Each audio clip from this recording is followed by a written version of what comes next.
یادی مرگ چی بوده است؟ یادی مرگ. رسول اکرم صلی الله علیه و سلم فرمودند که ثروتمندترین امتی من کسی هست که هر صبح و شام مرگ یاد میکنه. همین آدم مرگ که یاد کنه برنامه نمیبره. مرگ یاد کردن در کره. بایترین امت رسول اکرم همین بودیم که مرگ یاد کنه. این مردن میبیو بسیار عجایب چه مردن. همون روزی که روح از بدن میبره، همون روزی که ما رو آماده میکنن، همون روزی که ما رو برده در لحد میمونن، بعد 10 روز یک نیرو در بین ما مردم زنده میبیو. همین فکر میکنه که همین آدم در همین دنیا نبود.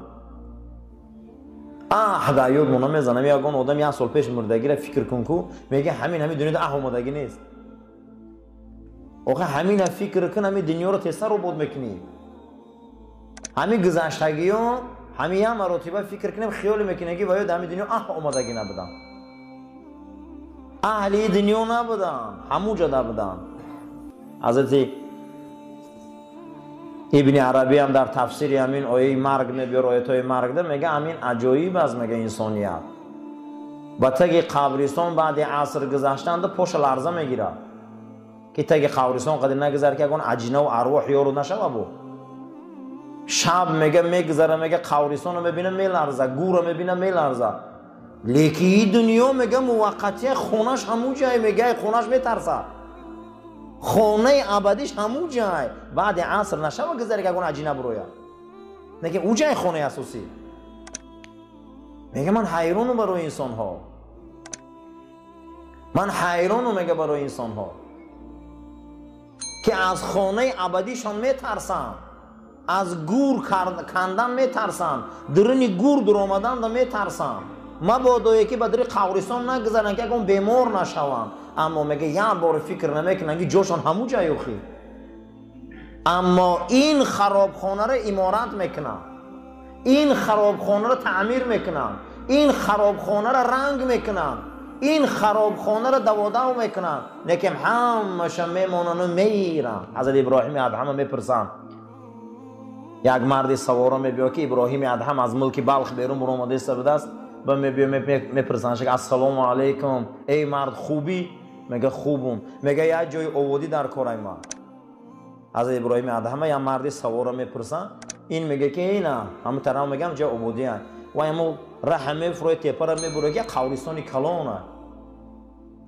با گشتم میبیا چند قمچین میزنه که تو من فریب کردی. من تو را آبادی گفتم، تو من گورستان نشان دادی. آخری گفته همون جای عاقبت هممان عاقبت. و کجا من تو را آبادی گوزنم؟ بعد از اون میگه این رفت که این مردم درین هم ده در اومد که یک مردمی زیاد اومده سعی گفتن اون مرد در پیش ندیدی؟ گفتن دیدیم. گفت کیای؟ گفت اون مرد هست که در صحبتی و کافر مسلمان میشته و ابراهیم ادهم میگن. این مرد میگه فرو اومده از گریه کرد که چند قمچین زدم. من او را گفتم من در آبادی نشان ته و من در گورستان نشان داد.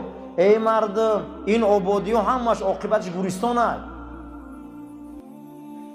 و همه جای آباد قبرستانه. یک آدم دستش برداره گفت که همین دنیا آباده.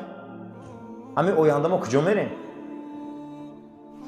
آینده همه ما گورستانه. یگان جای قبر جای آباد نیست.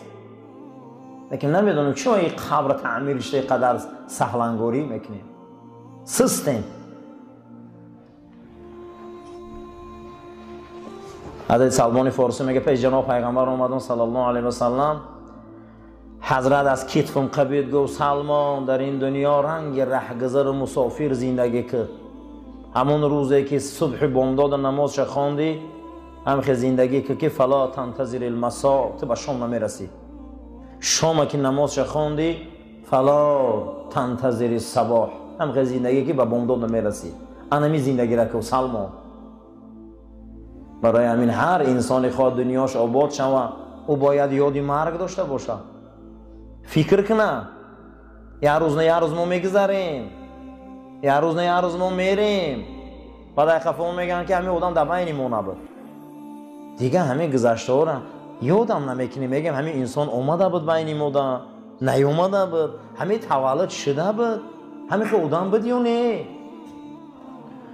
جناب پیغمبر صلی الله علیه و سلم تعلیمات چه بینه که گو یا علیو ای علی الا ادلکم بشیء، یک دلالتت کنم نصیحتت کنم که یمحو الله به خطایا، خدا گناهات بخشه و یرفع به درجات، آبرو در بهشت بلند شود، مقام یابی نزد خدا ده. گو بله ای فرستاده خدا، گو اسباغ الوضو، طهارت خشرو که وقتی که طهارت میکنی طهارت خشرو که.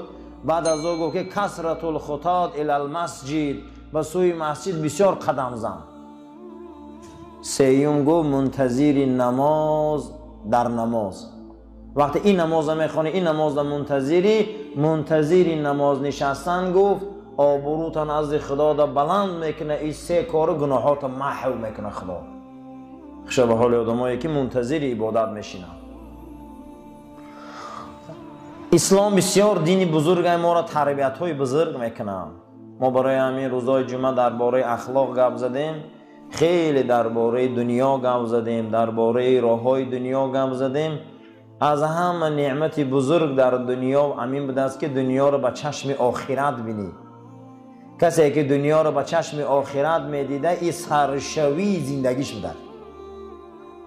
کسی که زندگی را به چشم آخرت بینه، از دنیا را به چشم آخرت بینه، این دنیا برای آباده است. این دنیا برای او همیشه جای آسودگی است. اگر کسی دنیا را به چشم دنیا بینه بای داد، بای میتیه، هیچ جایی نیست. کسی دنیا را به چای چی بینه؟ به جای چشم دنیا بینه. امروز دوام همو بحث. سه چیز برای ما و شما دنیا را آباد میکرده است. سه چیز با علما دوام موضوع دا گفته هستیم که سه تربیت هست که این دنیا را با آباد میکنه. یکم همین است که تمام چیز دنیا را موقتی دونه. این جوانیش هم وقت خطیه و سلامتیش هم وقت خطیه و این پولداریش هم وقت خطیه و پیریش هم وقت خطیه و قاضیگیش هم وقت خطیه و راهبریش هم وقت خطیه، همش وقت خطیه. وقتش خطی میبیا، وقتش خطی رفتن میگیره. ای هر آدمی که دنیا را وقتینچه دانیست دانه که خشا به حالش که دنیاش آباده. کی میدونه که آیند بوده اینجا چی گپه؟ کی میدونه ما فردا در کجاییم؟ کی میدونه که آیند با کجا میریم و در کدام سرزمینیم؟ ما خشا به حال آدمی که همین دنیا را ابدی ندانه، خشا به حالش همین دنیا را آباد میکرده.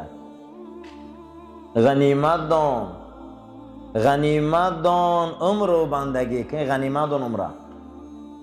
سلامتیش هم موقتیه، درد هم موقتیه، پیری هم موقتیه، یاشی هم موقتیه، دورندگی هم موقتیه. الحمدلله که موقتی بوده. اگر موقتی نباشه خرسندی زیادم، کفرای غمی زیادم. اما خرسندی بسیار هم آدم به ایمان میکنه. اما خدای ما خرسنگر همین پولی بسیار باشه و خرسند سلامتی خوب، این بسیار اینا دیگه خدا را هم نمیشناسن. با غمی بسیار هم آدم در کفر میبره. همین غم دیدنگیر و آستا دیگه بعد میخیزی همون تقدیر در شکایت میکنی. این مع العسر یسرا، این مع العسر یسرا تاکید است. در هر وضعبینی یک سبوکی است، در هر وضعبینی چی بده؟ یک سبوکی است. الحمدلله که غم دنیا موقتی بوده. هزار بار شکر که ای خدا در وجود ما با ارگانیسم فراموشی را دادی که ما با همین نامردی آدما را فراموش میکنیم. ما با همین غما یادمون میبرویم، با گشنگی ها یادمون میبرویم، با مستی همون یادمون میبرویم، خیرت میبرویم. اگر همین آدم فراموش نکنه همین دنیا با تاریک است و شکر که فراموش میکنیم. این همه تربیه است. اولین تربیه اسلام ببینین که میگه خواهی دنیا آباد شود، همین دنیا برای تو همیشه آبادی است، کدام وقت به آن شرطی که همه چیش ابدی ندان. این موقتی نیست. یک زمان جناب پیغمبر صلی الله علیه و سلم ظهور کردن، با مرور زمان دین در این زمین سطوح مهش زدن. وقتش قدی در کاملترین شیرینترین عمرشان حضرت 63 پر نکره دنیا گذاشتن. حضرت انس بن مالک میگه حضرت مردن من ریشاشون حساب کردم 16 دانش سفید بوده. یا شمردین رسول الله. همین گوهر نایاب ارکه خدا بهترین فرزند انسان جناب پیغمبر از دنیا گذشته به دستیان که 16 دانه ریش حضرت سفید بوده. از خیلی ریشای ما برفباری شده. حضرت مردند 16 دانه سفید بوده. شکر خدا سرای ما برفباری سفیده. رسول الله محبوب خدا همه خیاش رفته بودیم. هیچ را ابدی ندانه. این رئیسی قاضیگیش هم ابدی نیست قسم به خدا. یا وقتی معین قدی میگذره میروه، یا وقتی معین قدی از من چی میشوه میگذره میروه.